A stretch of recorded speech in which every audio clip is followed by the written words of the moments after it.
Animal kingdom എന്ന ചാപ്റ്ററിലെ കുറച്ച് previous question പേപ്പറാണ് നമ്മൾ ഡിസ്കസ് ചെയ്യുന്നത്. ഓസ്റ്റിക്ടിസ് സൈക്ലോയിഡ് സ്കെയിൽ എന്നാൽ കോൺട്രാക്റ്റിസിലെ സ്കെയിൽ ഏതാണ്?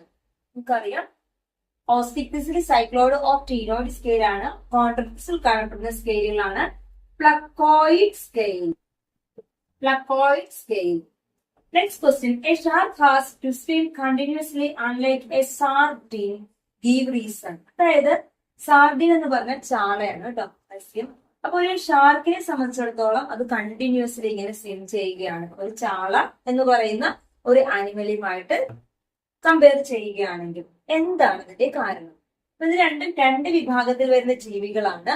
ഷാർക്ക് എന്ന് പറയുന്നത് കോൺട്രാക്റ്റിസ് ആണ്, സാർഡിൻ എന്ന് പറയുന്നത് ഓസ്റ്റിക്ടിസ് ആണ്. അപ്പോ കോൺട്രാക്റ്റിസിനെ ബൊയാൻസി കീപ്പ് ചെയ്യുന്നതിന് സ്വിം ബ്ലാഡർ എന്ന് പറയുന്ന സ്ട്രക്ചർ ഇല്ല എന്ന് നമ്മൾ പഠിച്ചിട്ടുണ്ട് അല്ലെ. അപ്പൊ അതുകൊണ്ടാണ് ഷാർക്ക് വിഭാഗത്തിലുള്ള ജീവികൾ കണ്ടിന്യൂസ്ലി ഇങ്ങനെ സ്വിം ചെയ്യുന്നത്. അപ്പൊ ഇവിടെ ആൻസർ എഴുതേണ്ടത് shark has no swim bladder to regulate buoyancy. Shark has no swim bladder to regulate buoyancy. അതുകൊണ്ടാണ് ഇത് കണ്ടിന്യൂസ്ലി സ്വിം ചെയ്യുന്നത്. Next question. Pick out the following animals into their respective phylum.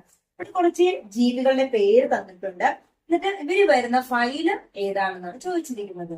First one jelly fish, കട്ടിൽ fish, dog fish, star fish, devil fish and silver fish. ഇതെല്ലാം fish വെച്ച് തീർന്ന ജീവികളാണ്. Fish കണ്ടത് കൊണ്ട് ഇവരെല്ലാം തന്നെ പിസസിൽ വരുന്നവരാണോ? അല്ല. ജെല്ലി ഫിഷ് നമ്മൾ പഠിച്ചത് സീലൻഡറേറ്റ വിഭാഗത്തിൽ വരുന്ന ജീവിയാണ്. സീലൻഡറേറ്റ. അടുത്തത് കട്ടിൽ ഫിഷ് എന്ന് പറഞ്ഞ സെപ്പിയ അല്ലെങ്കിൽ കണവ എന്നൊക്കെ നമ്മൾ പറയുന്നത് അല്ലെ. മഷി, അതായത് കട്ടിൽ ഫിഷ് എന്ന് പറഞ്ഞ ഒരു തരം മഷി അതിന്റെ ശരീരത്തിലുണ്ട്. ഏതെങ്കിലും ശത്രുക്കളായിട്ടുള്ള ജീവികളൊക്കെ വരുമ്പോൾ അത് പുറത്തേക്ക് റിലീസ് ചെയ്യുന്നത്. അപ്പൊ ഈ കട്ടിൽ ഫിഷ് വരുന്ന ഫൈലമാണ് ഫൈലം മൊളസ്ക എന്ന് പറയുന്നത് ഷെൽഡ് ആയിട്ടുള്ള ആനിമൽ. അതില് ഷെൽ എന്ന് പറയുന്നതും ശരീരത്തിന്റെ ഉള്ളിലാണ് കേട്ടോ, നാക്ക്, കണവയുടെ നാക്ക് എന്ന് പറയുന്നത്. Dog fish. ഡോഗ് ഫിഷ് എന്ന് പറയുന്നത് നമ്മൾ പഠിച്ചതാണ്. ഏതാണ് ഡോഗ് ഫിഷ്? സ്കോളിയോഡോൺ. ഇതാണ് ഇതിൽ വരുന്ന ഒരു ഫിഷ്. സ്കോളിയോഡോൺ അല്ലെങ്കിൽ ഷാർക്ക് എന്ന് പറയുന്നതാണ് dogfish. Next one starfish. Starfish is എക്വിനോഡെർമേറ്റ.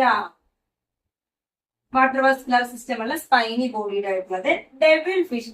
Devil fish എന്ന് പറഞ്ഞാൽ ഒക്ടോപ്പസിനെയാണ്. അപ്പൊ ഒക്ടോപ്പസ്, ഇപ്പൊ സ്കോളിയോഡൻ ഷാർക്ക് എന്ന് പറഞ്ഞത് വരുന്നത് പിസസ് മത്സ്യത്തിലാണ് കേട്ടോ.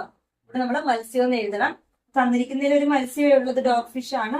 ദെൻ ഡെവിൾ ഫിഷ് എന്ന് പറയുന്ന ഒക്ടോപ്പസ് ജീവിയാണ്. അപ്പൊ ഒക്ടോപ്പസ് ജീവിയാണ് ചോദിക്കുന്നതെങ്കിൽ ഒക്ടോപ്പസ്.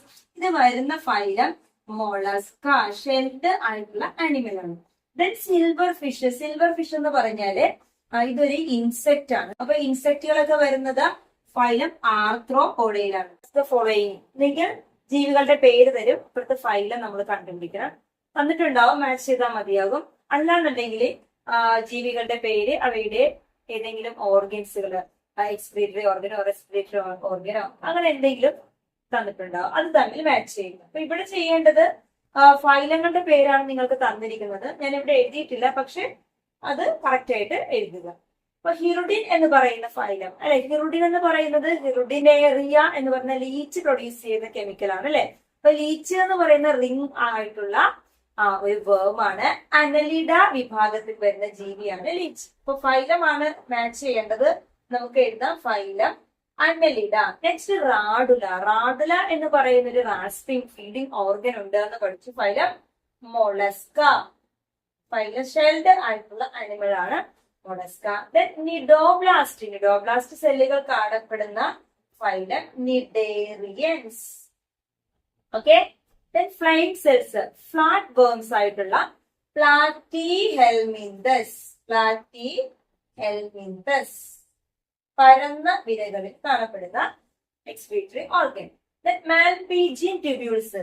മാൽപീജിയൻ ട്യൂബ്യൂൾസ് കാണുന്നത് phylum arthropoda. Then proboscis gland acts as an excretory organ in Hemipodacta.